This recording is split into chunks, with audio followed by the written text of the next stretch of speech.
Welcome to Let the Boys Kiss, the creation of queer ships, where we ask the question, is it queer baiting, queer coding, or queer canon? This week, we'll be discussing Charles Xavier and Eric Lehnsherr, aka Professor X and Magneto, from X-Men. I'm Maddie. And I'm Kelsey.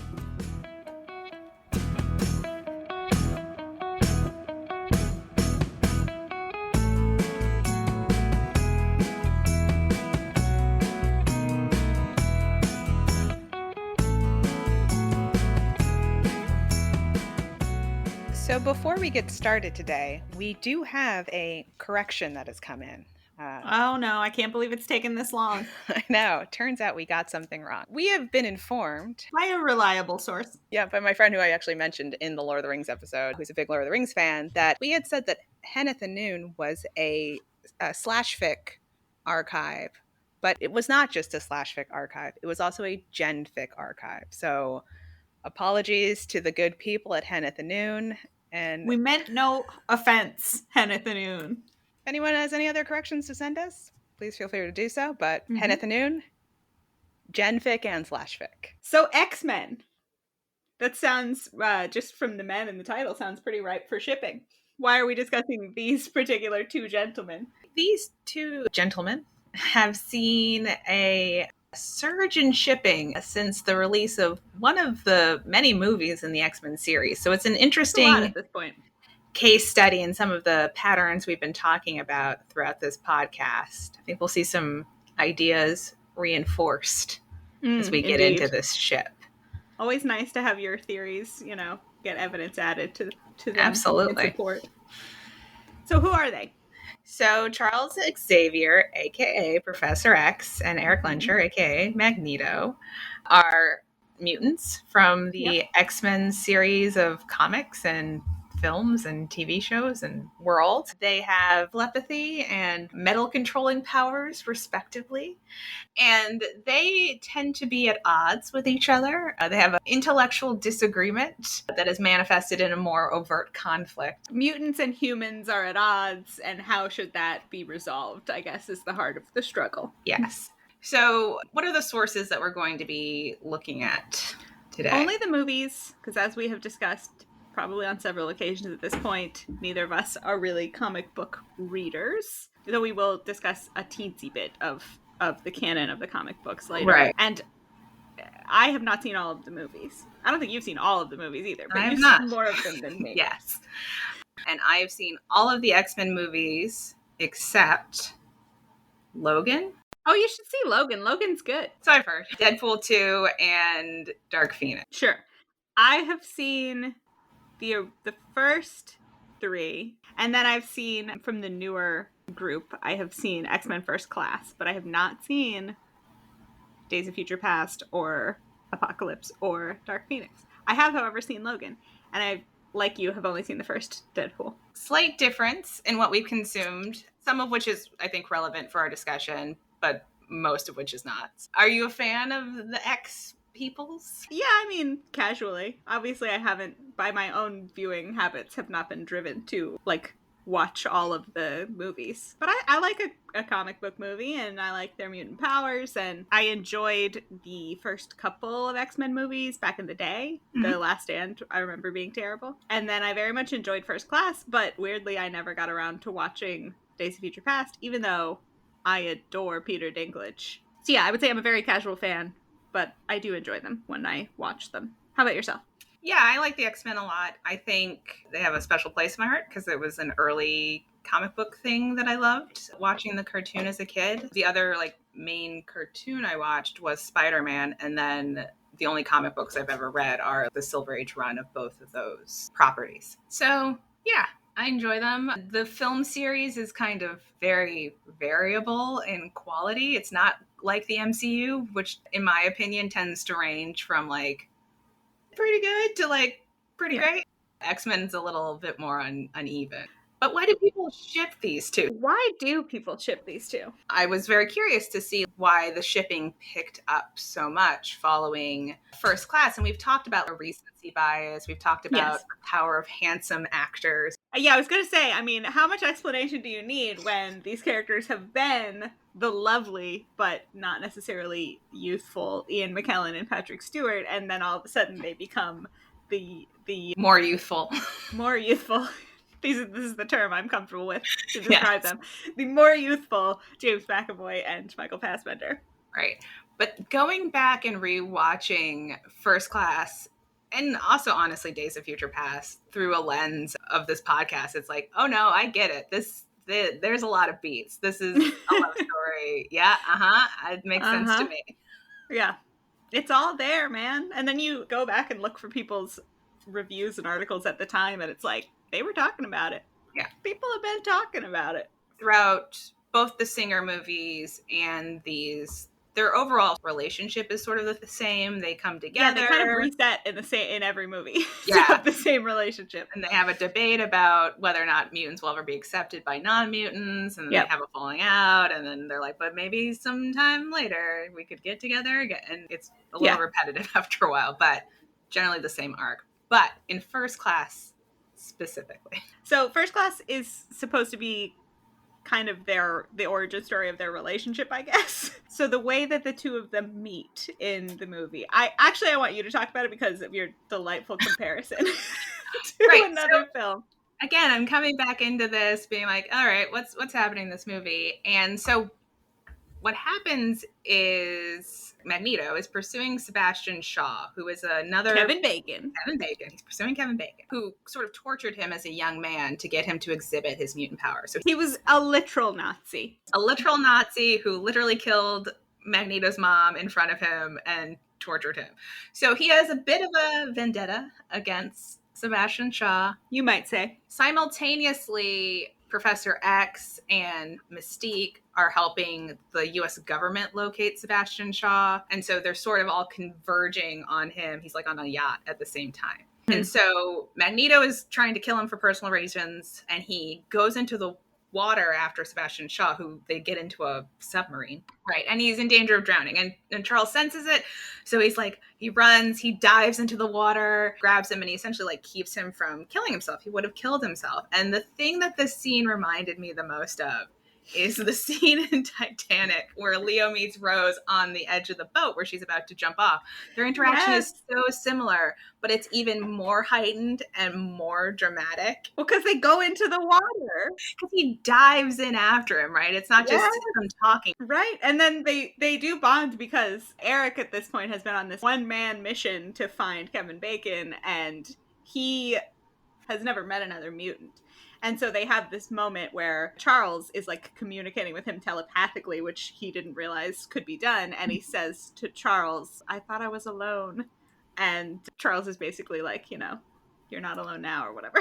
And then they bond pretty quickly after that. So they decide to form a team with a sympathetic government official. And initially Eric is with them. And then he's going to kind of sneak off by himself to go back after Shaw. And Charles confronts him and says, you know, Shaw has friends. You might need some friends too. And so Eric decides to come back and be with the team. And almost instantaneously after he's decided, I guess I'll stay with this guy, they start zazzing and bantering. Like the banter they are all about the banter. And they are teasing and zinging. Yeah, instant bonding for these two guys. And so then, you know, yada, yada, yada, plot happens. They've accumulated all of these baby mutant kids who they decide they're going to train in their powers because they've already mastered their powers. So they take on this fatherly role to this group of teenage or young 20s. Should we say that we haven't mentioned yet, because we don't like it, that their ship name is Cherik? Yeah, I despise it, so I was going to just pretend it wasn't happening, but they are called Cherik. I mean, Charles and Eric are not fortunate names to try to combine. The closest we've hit upon for us for something that we like, because they are in this movie sort of taking on all of these foster kids, basically, a ship name for them that we do endorse is X-Dads. I'm here for it. So that's what we can call them going forward. So they're training them, but in the process, Eric has been on his own this whole time, just trying to take control of his powers, and Charles realizes that he can help him. And there's this scene where basically Magneto needs to be able to control bigger stuff, as evidenced by him trying to bring the submarine out of the water. So there's this giant satellite in the distance of where they've been training, and in order to get him to be able to move that, Charles goes into his mind, pulls out his happiest childhood memory that he didn't even know that he had, and then they're both in tears from sharing this beautiful memory with each other. And then Eric is able to, once he has focused himself and Charles has told him, you're not all bad, there's good in you too, he is able to move the giant satellite in the distance to face towards them. It's a turning point moment for him. Because initially, Magneto was using his anger to fuel his powers and could only really use them when he was most angry. So this is a way for him to unlock his powers in a more zen way. But there's also something weird about the scene, which maybe is only in my brain, because you said you didn't notice this. But they're kind of tearing up, and Moira, who's another person they're working with, calls them to come in to see a press conference that I think it's about the Cuban Missile Crisis. And Charles immediately turns and walks away like, oh, okay, Moira, I'm coming. And there's this like weird lingering shot on Eric, like gazing after Charles. Well, that was a big moment for him. Yeah. Because what he says, I pulled up the quote here. Charles says to Eric, there's so much more to you than you know. Not just pain and anger. There's good too. I feel it. When you can access all of that, you'll possess a power no one can match. Not even me. And I don't know if it's because of what happens later in the movie that we'll get to, but like I also read a little bit of jealousy in Magneto's expression as he was looking after Charles, as Charles went to when he runs off after a lady. Yeah, be with Moira. But I mean, they were sharing this intimate moment, and then someone interrupts it, and he's just like, okay, cool, bye. And then Eric's like, I thought we were sharing. Yeah. So there's this whole machinations in the background of the movie with the Russians and the Cuban Missile Crisis and starting a nuclear war. So they go to Russia, I think, to try to find Shaw. Yeah, they think that he is going to be meeting with this Russian military guy, because his goal at this point is to try to get America and Russia to fire missiles at each other so that basically all humans will destroy each other and only mutants will remain. When they get there, Shaw's not there, but his lackey, Emma Frost, is. And so Eric decides to go in. He's like, I'll get her, and it's better than nothing. And the government's like, well, I guess we got to leave him. And how does Charles feel about that? Why, Charles is at first conflicted, and then he says, I'm sorry, I can't leave him. And he goes in after him because he just, they're too close at this point. They are. Yada, yada, yada. More of the movie happens. The Cuban Missile Crisis happens. Yes, they're there to stop Shaw from encouraging the Cuban Missile Crisis to happen. Mm-hmm.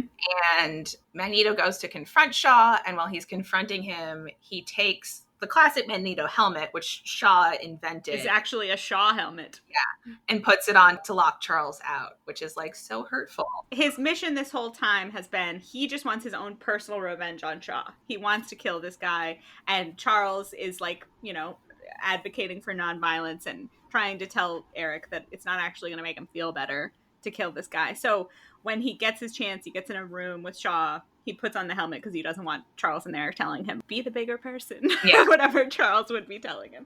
So what happens is the mutants have saved the world, basically. And Charles thinks, this is amazing. It's going to be great publicity for the mutants. And everyone's going to know that we saved the world. But instead what happens is everyone got really fucking freaked out because they just saw a guy pull an entire submarine out of the water and throw it onto a beach, and like crazy mutant shit happened all over the place, and everyone's terrified. And so they think, well, good, this Russia-US crisis is resolved, and while we're at it, we might as well just take out these mutants too, because we're all sitting here on top of all these missiles, and the beach is where the mutants are, and it's all mutants except for one government operative on the beach together. And so basically they order the guys on the ships to bomb the coast as Moira. She's like trying to get a call in to say like, it's all good. We handled the situation. There's no threat here. But instead, more missiles than are necessary, I would say, get shot from these ships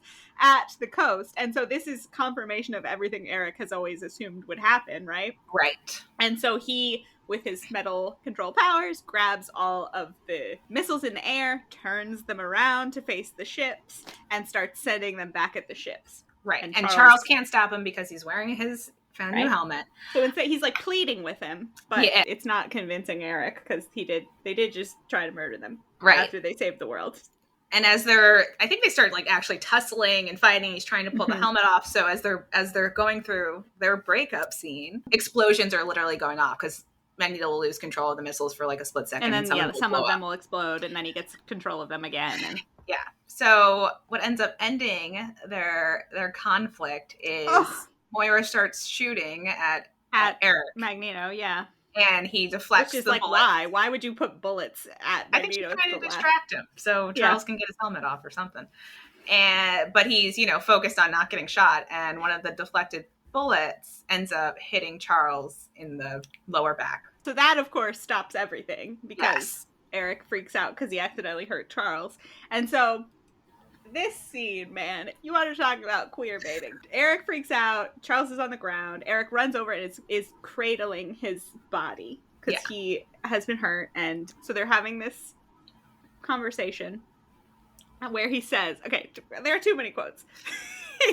So Eric's still trying to convince Charles they should be in this together.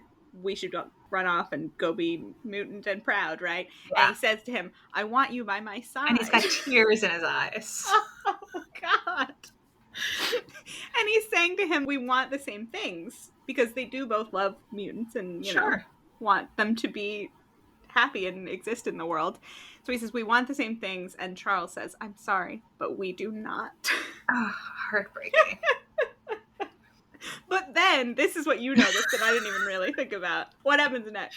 So, when he says, I'm sorry, but we don't, Eric is, I guess, resigned at that point. So he gets up and he sort of transferred the cradling of Charles over to Moira. So he leaves and is replaced by this woman who, again, like before, I was like, is he already jealous of her? What's going on with this?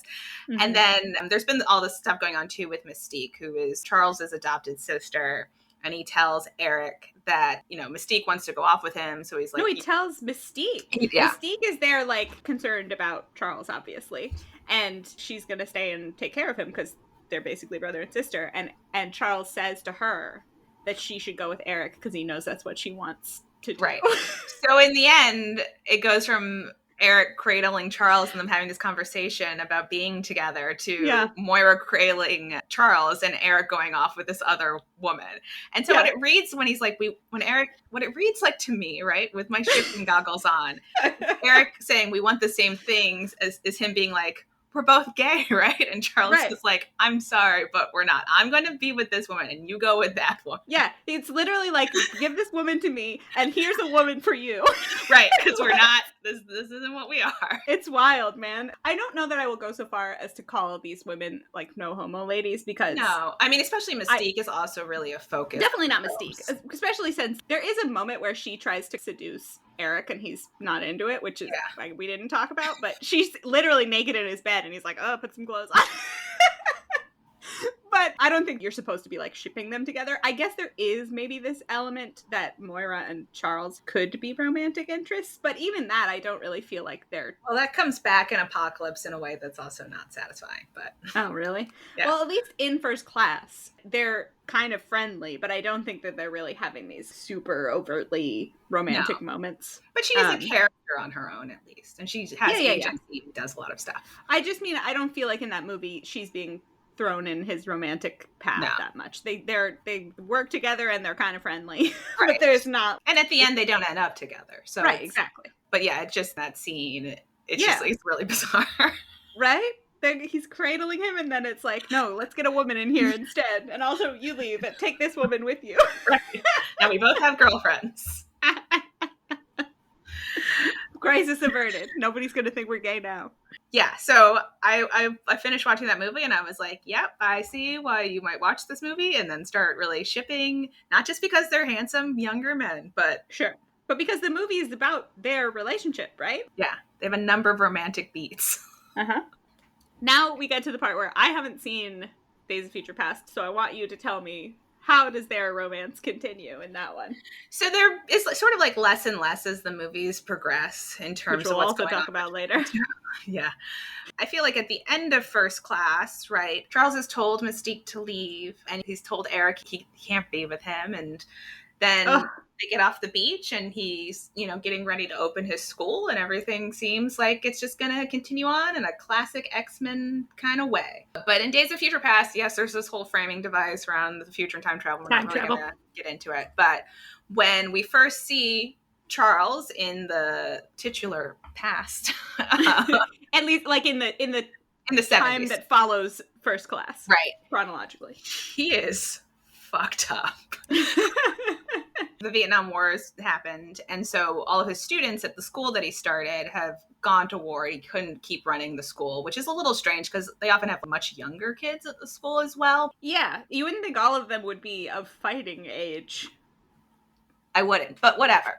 So he started taking this serum to help him continue to walk, which also depresses his mind abilities. And I mentioned to you, he's addicted to it. It is a serum he takes by needles. So there's scenes of him. Yeah, you get the whole wrapping his arm, and he's got like long, scraggly hair, and he's so depressed that Eric and Mystique have both left him, which it's just very jarring given the sort of calm ending of. Yeah, man. At the end of first class, it's like, I'm sad that Eric and I had to part ways, but at least now I'll start my school and I'll have all of these students and I'll help the mutants of the future. Yeah. It's going to be great. No, he's wrecked. It was not great. And so they have to break Eric out of prison because he got accused of assassinating JFK. Which is just delightful. I love that. And the first thing he does when he sees Eric is he punches him in the face because he's so angry and upset. He's been stewing. And at a certain point in their initial interaction too, Charles screams at Eric, "You abandoned me!" You told him to go, Charles. Yeah. You were the one who said you couldn't be together. I think the only other thing that's kind of important out of Days of Future Past is, so again, there's this whole framing device of you have your future versions of Professor X and Magneto, and they're together. So when they send Wolverine back in time, they tell Wolverine, you have to find both of us. And it was a time when we could not have been further apart. So anyway, eventually the danger that's kind of boxing them in shows up, and Magneto gets mortally wounded, and he's able to make it back inside with Charles. And just this really beautiful moment, and just a lovely performance from Sir Ian McKellen. As he's dying, he's gotten like a wound in his stomach, so he's kind of bleeding out. He says to Professor X, "All those years fighting, Charles, to have a precious few of them back." And then he reaches out and they hold hands, and it's like, oh. It's so sweet. Well, because the thing with them is always, they never stop loving each other. They just, it's like they have an intellectual disagreement. They think they can't hang out anymore because of their intellectual disagreement. And then some bigger thing happens where they have to unite and be on the same side again, and then rinse, repeat, you know? I mentioned this to you as we were starting to outline, but the thing it reminds me of, but a successful version of, is the Dumbledore-Grindelwald relationship, except our good guy never became a fascist. He was just like, I can't go there, so we can't be together as long as you're taking on. Are you still a fascist? Oh, then I guess we can't be together. But as soon as you stop, you better believe it. We're going to end our days together. So I didn't watch Dark Phoenix, but Apocalypse is a kind of a similar structure of like after Days of Future Past, Eric just kind of goes off and he can't stay in the States because they think he assassinated JFK. So like, I'm obsessed with that. Who came up with that? It's so great. He ends up leaving, and then in Apocalypse, Eric does some evil stuff again, but they have to save him. So Charles gets into action. It's sort of the same story beats. And then neither of us watched Dark Phoenix. But yeah, we did come across what is, I guess, the final beat of the Charles-Eric relationship in the films at this point, unless they make more of them. So I have, again, no knowledge of what happens in Dark Phoenix, so I couldn't tell you even what the resolution of the fighting is, but the fighting has resolved at this point in the movie, suffice to say. And seemingly, Charles has retired. He's hanging out in Paris at a cafe, living the life. And at the end, Eric shows up in Paris at the cafe, not in costume, not wearing his helmet, so letting himself be vulnerable, right? Mm-hmm. And he sits down with him at the cafe and he says, "Long time ago, you saved my life and you offered me a home. I'd like to do the same for you."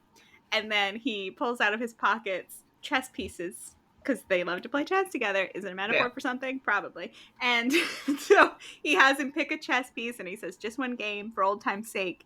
And Charles picks the white piece and then they play a game together and the camera just lovingly pans away from them as they sit and play chess at a cafe in Paris. They're going to retire together. That's nice. It's sweet. It's nice that they're coming together earlier than in their Days of Future Past version. Well, because they learned that lesson, right? I guess. I don't know. It didn't seem like an apocalypse. I'm not really sure what happened. They forgot the lesson. Okay. So I think that's the text. And there's some stuff in the text. There's some stuff there. But what are our creators saying? What are our actors saying? Are they acknowledging what is in the text? Well, some of them are. Some of them are not. So I guess we can get into that. I'll start with what is not going to be the biggest part of this conversation, but is adorable. A quote from Ian McKellen, which is from like back in the day, back when they were making the first set of these movies. From the... Yeah. And so they're asking him about Magneto's like personal life and what's going on there. And he says he hasn't been given a love life, which I think is a pity. It would be wonderful if the camera hovered over Magneto's bed to discover him making love to Professor X. So he was shipping them. Oh, he was shipping it. Back in those original movies, he and Patrick Stewart love each other so much. It would have been delightful. But yeah, so this is a thing people have been talking about, people including Ian McKellen, for longer than since First Class. Right. Yeah. They've always had that chemistry. Mm-hmm. But yeah, where we get into a lot of talk about it really is with McAvoy and Fassbender. They are, like McKellen and Stewart, seem very buddy-buddy, and they do all of these press tours and interviews together, and they talk a lot about the dynamic of the ex-dads. Right. I almost said Cherik, but I didn't. Well, I mean, we'll get into this because we're going to go through the quotes, but I think to a point that you've made, really, James McAvoy talks about it a lot, and Michael Fassbender agrees. Yeah, the dynamic does seem to be, as you will notice in these quotes, McAvoy goes on at length about their relationship dynamics, and then Fassbender goes, "Yeah, totally." So I think he agrees, but he doesn't tend to go on at length. Yeah. So yeah, let's just get into their delightful quotes. We will start with just some things like that are generally about their relationship instead of about specific movies. McAvoy has said it's a little bit of a mini tragedy that him, being Charles, and Magneto don't, have sex and become married and become best friends, which I'm delighted by the order in which he has placed those. Because they do become best friends. They do. They don't skip over those first two that he wanted. And also he says about Charles in general, but like why he's so drawn to Eric. Charles is always looking for people to fix. He loves Eric massively, but then he goes on to talk about, but this stuff's keeping them apart. But Charles very much has a savior complex thing. So then there actually is this lovely interview that we will post that is the two of them telling the oral history of Charles and Eric. So they talk about what was going on with their relationship through the films. Mm-hmm. And the McAvoy starts talking about the moment that we discussed where they meet each other in the water. He says, that is a nice moment where, I don't know exactly what you said, but you do say something along the lines of, I thought I was alone. I thought I was the only one. And I say something like, you'll never be alone again, or just, I love you, or something. Whenever I try to remember the quote, that's kind of where I end up too. It's like he says something, nice and reassuring, but I can't remember exactly what it was. So then they start to get into the highs and lows of their relationship as they go through the films. As we have discussed, it's kind of the same thing over and over, where they love each other, but they disagree, so they can't be around each other, and then all of a sudden they have to be around each other for plot reasons. James says it's kind of like a love story where you don't always like the person you're in love with, but you still love them. It's like Charles and Eric always hate the way they approach things. He's just like, he's always wanting to kill the humans. He's always going on about the same old shit. And yet I love the guy. I can't kill him. I don't want to mind control him. I love him. And then Fassbender says, That's right. Thanks for the input, Michael. So then, yeah, we'll get into another one that's about Dark Phoenix. I think a lot of this reminiscing sort of interview stuff was happening on the Dark Phoenix tour, because was that intended to be the last in the series? I don't really know what the deal there is.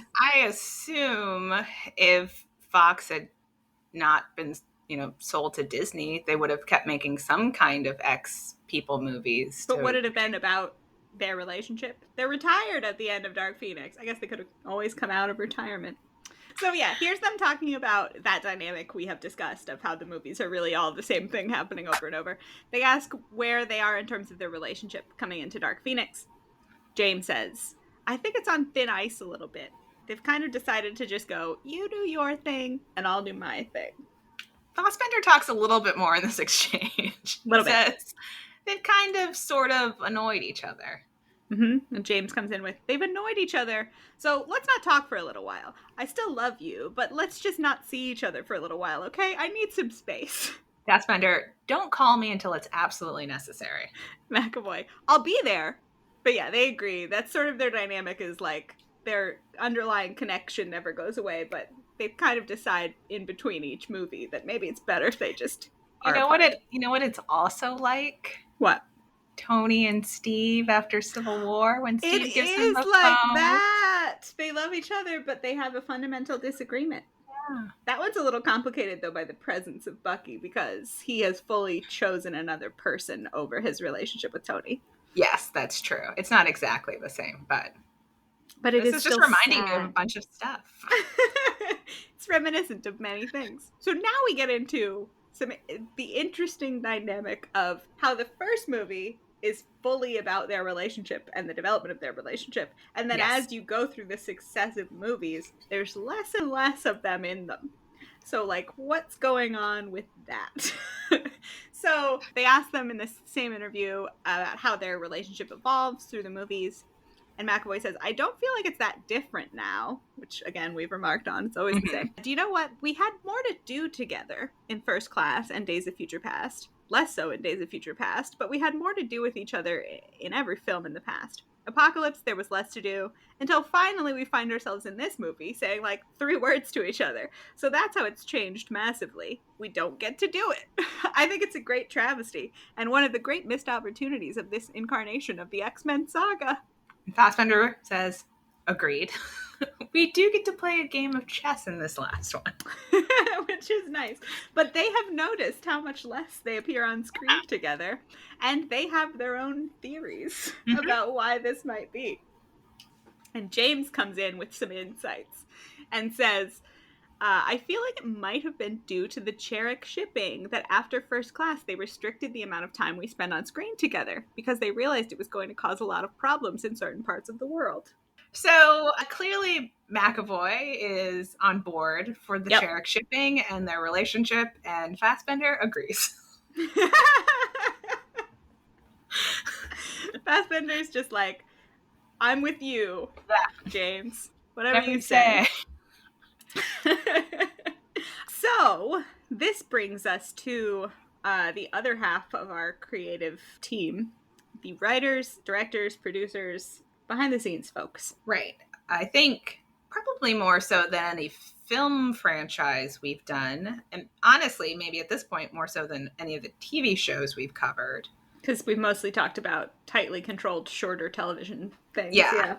Or even like Hannibal. Yeah, I mean, it's all Brian Fuller the whole way through, yeah. Right. So there's a lot of hands in the pot. Is that a saying? Yeah, cooks in the kitchen. I don't know. Cooks in the kitchen. So you've got multiple directors over these movies, tons of different writers, tons of different story buys. There's not as coherent of a creative either vision or even team.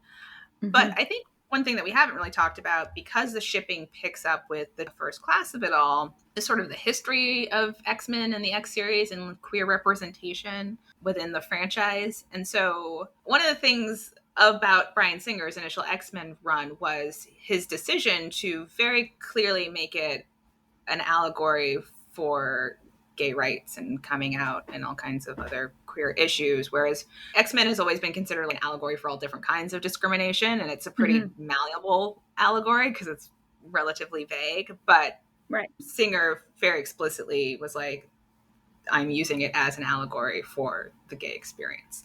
And so in his stories, right, there's a lot of stuff about passing, which doesn't always match up on racial allegories quite as well. There's a very clear coming out scene, which could not be more there like is. a coming out scene in X2. Where they're saying stuff to them like, have you tried not being a mutant? Right. Maybe it's a face. So we did want to dive into that a little bit and see what Singer had said, because it was interesting to me before I rewatched First Class and seeing how romantic the film is, that there hadn't been more active shipping around the initial X-Men run when it was so explicitly, right, queer allegory. And we know that, and right? Interesting that he made it a queer allegory and didn't stack it with some queer characters. Like, there's not a lot going on there in terms of on-screen canon representation. Right. And I don't know if that's just, it was, you know, the year 2000. It was like 2000, still, yeah. It was bold enough that it was a metaphor. Right. But the shipping didn't really start here as heavily. So we do want to fast forward to our more current creators and and although I do want to say, if I'd been thinking about it at the time, I would have been all about the Ice Kid and the Fire Kid together. I mean, come on. It's Fire and Ice. Come on. It's Fire and Ice. Let's go. That was a setup. We do have this history within the franchise of sort of general queerness and an idea of queer representation. But what does Matthew Vaughn, who directed the First Class and at some level made a choice with the other writers to center it around the love story of these two men? Interestingly, not a lot is what he has to say about them. I mean, we found quotes of him talking about like the characterizations of Eric and Charles individually, and basically they all seem to think that Eric is like super cool and Charles is kind of lame. Yeah. Which is a shame. But yeah, I mean, he doesn't really have a lot to say specifically about the ship, which does bring to mind questions about why they have framed the film this way. He does talk about something that we've talked about before, the idea that the canon of a comic book franchise is not gospel. Right? Like, you can do kind of anything you want with a comic book thing because it changes itself constantly all the time. So he was asked about people bringing up the changes they'd made to canon, and he says, yeah, but I could tell those fans that they're wrong. One thing about the X-Men world is that if you know your X-Men universe, every writer reinvented the storyline. I did my research and none of the histories of the characters make any sense. Each writer just totally changed the history to make their plot work. So I can quite safely say that X-Men has a history of reinventing its history for the sake of the plot. So that brings to mind the question of, like, why is this the particular reinvention that he went with? Sure. Right? Like, if he is not saying, oh, I did this out of adherence to canon, that's why I chose to tell the story this way. That means that he looked at his characters and what he was working with and was like, I'm going to make it this. A love story. What it really brought to mind for us was our Good Omens discussion with good old Neil Gaiman, where he talks about trying to adapt his book to a series and looking at the characters and what he was working with and thinking, like, you know what would make this story work is if I took the beats of a love story and I used those to be the plot.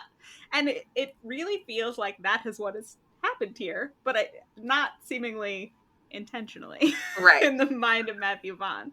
So how does something like this happen? Yeah, I don't know if it was a question of, like, to the point of some of the quotes we didn't include, like, he loved the Eric character so much that he was like, okay, I'm going to center on Eric. What's up with Eric, his relationship with Charles, and it spun out of that. Yeah. We don't because know. If you're going, the thing is, they are always paired. They are two sides of the same coin, right? And in any story that they're in, their stories revolve around each other. So you're right that it could be a case where he was like, I want to do this movie, and the character I want to focus on is Eric because he's just so cool.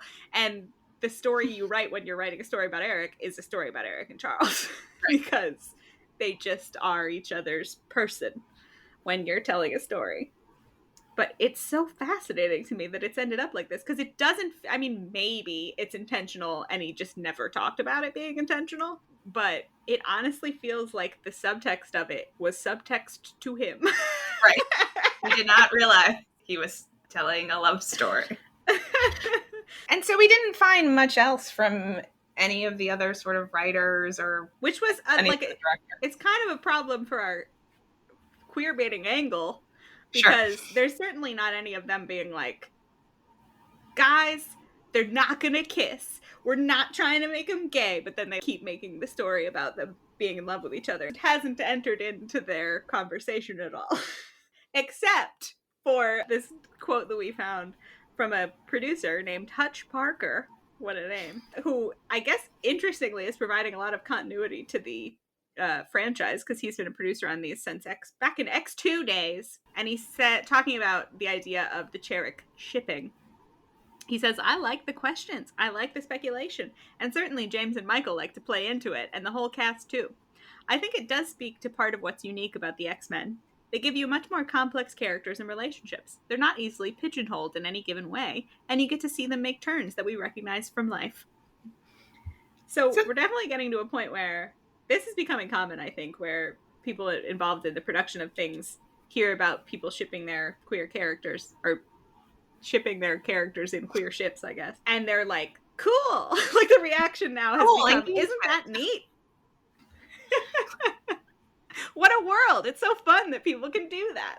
Yes, talk about my product, please. I don't care how. Exactly. So we're sort of leaving the world of like, ew, stop saying that my characters are gay, and entering the world of, it's so cool that everybody says that about them.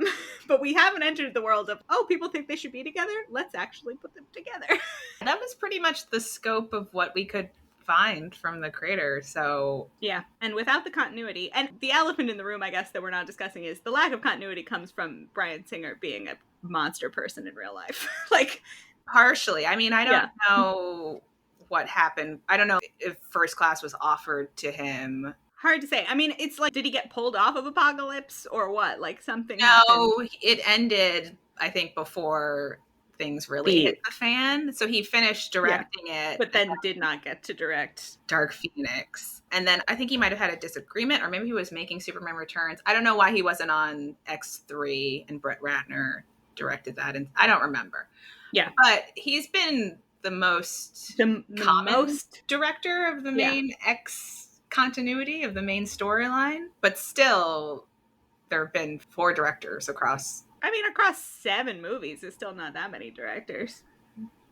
It's not that few directors either. It's somewhere in the middle ground when you're talking about... But also, like, a lot of writers, right? So a lot of different writers, a lot of different story buys. Yes. I think it's also the case of Bryan Singer's participation was, like, interrupted. So it's not like he made the first 4 and then left. Right. First 2, and then out the middle 2, and then the next 2, and things got moved around. But yeah, I mean, there's not a huge amount to dig into quote-wise from them, because they just don't talk about it a lot. Not nearly as much as McAvoy and Fassbender, or McAvoy while Fassbender nods. I mean, the actors have as much continuity as any of the directors, really. Ian McKellen has probably been in... Yeah, Ian McKellen, and I don't know if Patrick Stewart is in as many as Ian McKellen, but the 2 of them are the most continuity that you've got. Well, literally, Wolverine is the most continuity. Hugh Jackman. There's always a Wolverine. Someone should ask Hugh Jackman what's going on. I would love someone to ask Hugh Jackman. But yeah, the quotes come from basically just James and Michael doing a press tour interview together. That's very siloed where all this information is coming from. Yeah, you pointed out that, like, none of them seem to be coming from Comic-Cons or other venues. It's just press for the actual movies. Yeah, which is not really the norm. But that's our quotes. So I want to transition into our literature review. So we'll start with our fan fiction and the stats of AO3 popularity. This ship, not Cherik, X-Dads, is the 29th most popular ship on the 2020 ranking. And they have about like 15,000-ish stories in there. I mean, top 30 is a solid ship, right? Mm-hmm. And interestingly, not interestingly, we find that the most kudos fic fits the mold that we have found on everything other than Hannibal at this point. So the most kudos is this fic called Order Up by someone whose name I cannot pronounce. Ikera City. Something. I don't know. We'll post it so people will be able to see. It's a short, fluffy fic. Anybody could get into it. It's like all admissions kind of fic about, I guess it's an alternate universe. Charles is a professor. Eric works at a pizza place, and Charles calls up to order pizza. And the first time he calls, he's like an absent-minded professor. So at the end of the conversation, he says, "Love you." and Eric says it back, and then they sort of are like, he keeps calling, and they're intrigued by each other, and then of course they end up meeting by the end. So it's cute. It's cute. It's inoffensive. It's just a fun little what if scenario. It continues that the only exception is Hannibal. What we're really looking for at this point is, are there any other exceptions? Or is Hannibal just like the only weird ship out there? So yeah, I don't think we have a ton more to say about that, but what's our scholarly work? Well, today? So one of the questions that I had, I think as I've mentioned throughout this, is, again, not having rewatched First Class until a little bit later into this process, why did the shipping pick up with First Class when the relationship between Charles and Eric has pretty much always been the same? And there are so many other characters in X-Men, like, to your point, there are the young male characters of Iceman and Pyro in the initial run. You know, it's a maybe more queer-friendly story potentially in the initial run. So I was like, what is happening? Why aren't we seeing the same even level of shipping as Lord of the Rings at the time, right? As these other contemporary things that are going on. And so one of the questions I had is, who is, and maybe at the time and maybe still, really partaking in like the main canon of X-Men, who's engaging with superhero movies outside of sort of your MCU that everyone watches? Sure. And I found a survey of who's purchasing physical comics, which is maybe not the whole scope of who's reading comics. But as of 2017, which is pretty recent, superhero comic buyers are still 78% male. My jaw dropped when I heard that. Blew my mind. It's amazing because I feel like there are not that many fandoms I can think of at this point that are like that anymore. I think people have conceptions about things being, you know, for men or for women or whatever, but really anytime people say, you know, women don't watch football or whatever, it's like, well, no, 50% of the football audience is women. So it's like there's hardly anything anymore where people say this is a thing for this type of person and it actually looks like that. And for there to be comic books, which are so in the mainstream at this point now because of all of the film adaptations. Yes. And women haven't infiltrated that space more than 22%. It's wild. I was shocked. And so similarly, I think this was from fan lore talking about fan fiction in the X-Men fandom prior to the newer movies. There's a part that says, although the fandom is now much reduced in size, X-Men had a large and active fan fiction writing community during the 1990s, early 2000s, primarily active on Usenet, message boards, and mailing lists. Oh, the early internet. Oh, the dawn of the digital age. The dawn of the digital age. But relatively, it has a large number of male fanfic writers compared to many other fandoms. Which I guess you would expect, knowing that 78% of superhero comic book buyers are men. Right. But it continues this process of being like, what is it about X-Men that seems to be uniquely attracting not even queer men, just men, when again, it is this more queer-friendly set of canon. Some of the earliest gay superheroes were X-Men. There's another list that I found, it might be on Reddit, of all of the gay X-Men. The first trans mainstream comic book hero was an X-person. They say the first drag queen superhero was an X-person. This is a long list. I'm scrolling through it. Yeah. There are tons and tons of gay and lesbian characters, and then there are tons and tons of bisexual characters, pansexual, transgender, fluid, gender, queer, subtext, hint. I love the subtext hint category. The first gay wedding in a mainstream comic for a character was an X-Men comic book. It's really fascinating to me that it's not attracting a more gender diverse audience, seemingly, from what we can and you're find. right that just the people buying physical comic books is probably not capturing all of the people who are reading comic books, but I mean, it's still wild. It's not attracting more shipping attention. It's a fascinating thing to me. Yeah.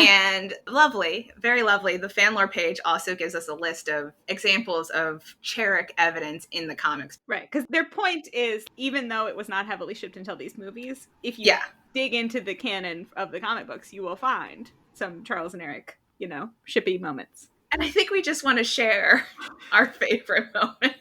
One of the greatest scenes that I can imagine. Somebody posted this wonderful scene that we will also post about Eric in the comic book is having a fight with Red Skull, and he's seemingly kind of kicking his ass. And Red Skull, out of frustration, all he can think to do to say to Eric is, "Charles never loved you." And he starts ranting about, how he actually pitied him and blah, blah, blah. Yeah. And what is Eric's response to this most hurtful thing that could be said?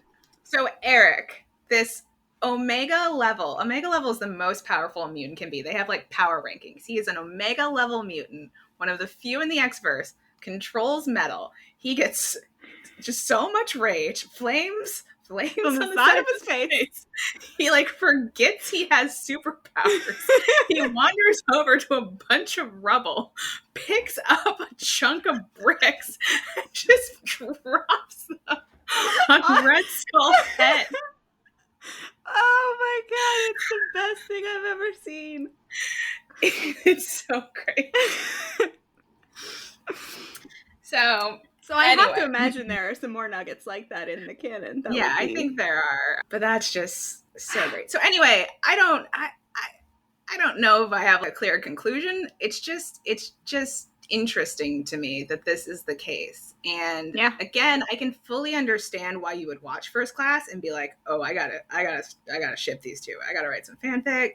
And I also understand, the recency bias that we've talked about, and I understand that they are both very handsome younger men. And so youthful. But yeah, I thought there would be more earlier, and whether or not it's this or something else, who's to say? It's just all interesting to me. What I would like to know is, and this is just for my own edification, saying that the fanfiction writers are more male than in other fandoms, I'm really wondering what kind of fanfiction the men are writing. Well, the thing they said that was interesting too, which I didn't pull over, I think this is on the fan lore page as well, is there's a lot of self-insert and user-created imagining mutants. Yourself as a mutant? Yeah, or just original creation characters, which does make a lot of sense for X-Men because there's so many mutants, so make another one. So I don't know if that's attracting people and it's not really about the characters and more about the fantasy of just having the powers. Yeah, it is cool. What a world, man. We learn something new every time we do one of these. This leads us to what we usually try to talk about here. What's this nexus like? How are the fans and creators in this fandom interacting with each other? Right. As we said, all of the quotes coming from James and Michael are them in interviews with reporters. All of the things that the writers and directors say are interviews with reporters. If you look, obviously they went to Comic-Cons and stuff, but I think you're right that maybe Hugh Jackman was there and people only had questions for him. He was the center of this franchise, or was.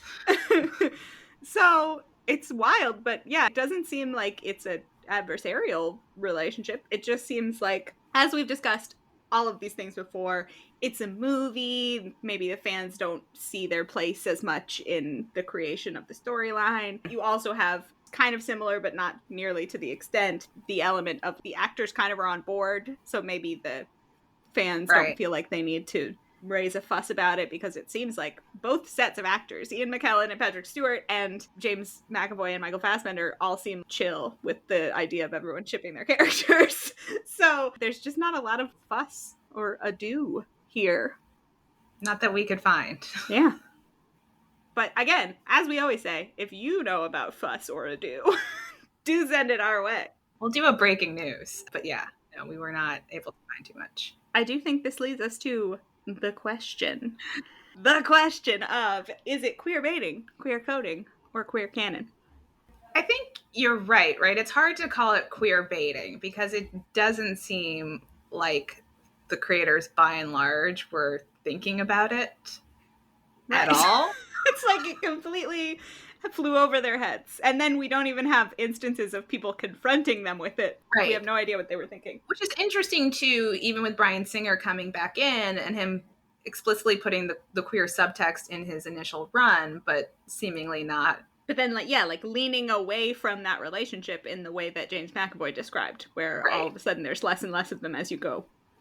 Yeah, so that's weird.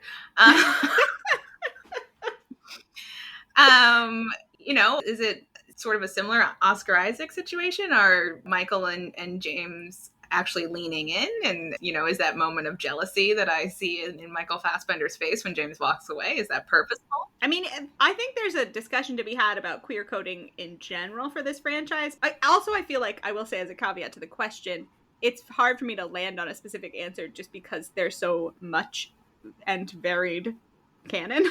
Yes. Where it's like, it's not a coherent group of creators, it's not a coherent group of movies. I mean, there's certainly a discussion to be had about queer coding because all of the actors are out there saying they love each other. And Ian McKellen saying they should be fucking. And McAvoy and Fassbender are saying, they're in love. And McAvoy's saying it's kind of a tragedy that they don't have sex and get married. So, I mean, I could probably be swayed a little bit in the queer coding direction here. It's just such a fascinating scenario because that first movie is just beat after beat of romantic tropes. Yeah. But it feels like the creators had no idea that's what was happening. Maybe our gender swap test will help illuminate. Yes, things. Let's gender swap it. What do we think would happen if, who are we going to gender swap? I don't know. Is it better to have a bad lady or a bad man? I agree. That's the thought I was having as well. Is it boring if the good one is the lady and the man is evil, or do we need to have an evil lady? Because they'll probably lean into some bad evil lady tropes. I feel like it's more interesting to have a man be like, I could fix you to a woman. That's true. That's so true. Oh, because hilariously, we were just having this conversation today about the somewhat damaging, or hugely damaging, but also hugely popular romantic trope of a woman falling in love with a man who starts off as an evil asshole, but then she fixes him basically, and he goes through a process of redemption, and then he's good again. And that is kind of what's going on here. I think you're right. Maybe the thing to do is keep Charles and make Eric Erica. Okay. So yeah, let's imagine that scenario. Would they be together? Would they be together? I think so. I think the answer is yeah. They would. I mean, the stuff that they do, if you put in the context of a man and a woman for general audiences, I think would read more clearly as romantic. I do think that you're right, that you sort of have to have your queer baiting shipping goggles on when you watch the first movie to see all of the things that are happening there, but they're there. And if it's a man and a woman, I think everyone's seeing that as a fairly romantic story, and it's a tragic romantic story. And even thinking about flash forwarding too, you have a future where it's a woman, Magneto, and male Charles, and they're finally together, right? Even if we still have the same narrative of they're fighting, but yes, they finally end up together. At the end of that movie, is your view like, oh, they're married now, they finally got together? I mean, yeah, they hold hands and talk about how they've wasted so much time not being together. I mean, it feels like that's what they're saying. Again, talking about the way the actors play the scene, I don't know how you could see that Ian McKellen performance and not read it as they are soulmates. They are meant to be. Yeah. And they regret not spending more time together when they were sexy young men. So yeah, we get to the why isn't it canon, and helpfully, James McAvoy has provided his own hypothesis for us. Right. Thanks, James. Again, we fall back on the exact same answer we always have when we're dealing with big budget, blockbuster properties from major studios that sell overseas. The hypothesis has got to be, and James McAvoy agrees, as soon as you see that chemistry and think, I know where this is heading, they're not going to be able to make that movie, man. They just can't do it. You can't sell it in China. But now is where we come to my actual moment of conflict. I don't know how to rate this. Well, I think you're right. I'm not sure I'm landing that it's queer baiting. It may just be queer coding with, a obliviousness thrown in. Right. It certainly doesn't feel malicious. It does feel weird now that we say it, that Bryan Singer was like, I'm gonna lean out of this queerness. I know I made queerness the subtext of my whole first trilogy, but well, that's the part that makes it feel like it's, I don't know if I want to say it's queer baiting because he wasn't the one who made the first one so queer. Right. But there is like an intentionality to them leaning away from that relationship, which is, I guess, not queer baiting, but just like sad. Yeah. Our rating on the scale is sad. Oh, bummer. Yeah, that's my rating this week. Bummer. If it makes anyone feel any better, if you want to have a visual to help you imagine Magneto and Xavier kissing, you can just Google Ian McKellen, Patrick Stewart kiss. Because they kiss all the time in real life. They kiss all the time. They're making dreams come true left and right. So in the world where we imagine that scene at the end of Days of Future Past, where they hold hands and are happy that they're together after all this time, even though they wasted time together, those two are together, man. We've got the pictures to prove it. Yes. That's nice. That does make me feel better. All right, well, I guess I gotta do did this improve your opinion on fan fiction at all? I think I'm in the same place, and maybe we'll talk about this more at later dates. I wonder if, I enjoy the cute fan fictions, but they're not grabbing me. I think that, I've been having that thought. It's a big ask to get you to try to read anything more intense than the little fics, but I also feel like they're never going to change your mind. They're always going to be the same, like, that was nice. That was cute. If someone had told me about it, I think I would enjoy it just as much. Like if you were just telling me what happened in the fan. Well, because you're like, oh, that's a pleasant idea. Yeah. And you're not really going to get like what people are getting out of fan fiction until you're reading something that's really about emotional arcs and, Right. But again, we're in this weird place of like, I don't know what fandom is the right one for you to try to actually read a longer. It's, it's tough. Right. But could it be what we're talking about next week? Could it? I think it might actually. Okay. I think it might actually, because what we are talking about next week, and it's going to be kind of a departure for us, is the lovely but underappreciated show Leverage. Yay. But I don't know if anyone listening has ever watched, because I myself didn't discover this until last year when they announced that they were making a sixth season.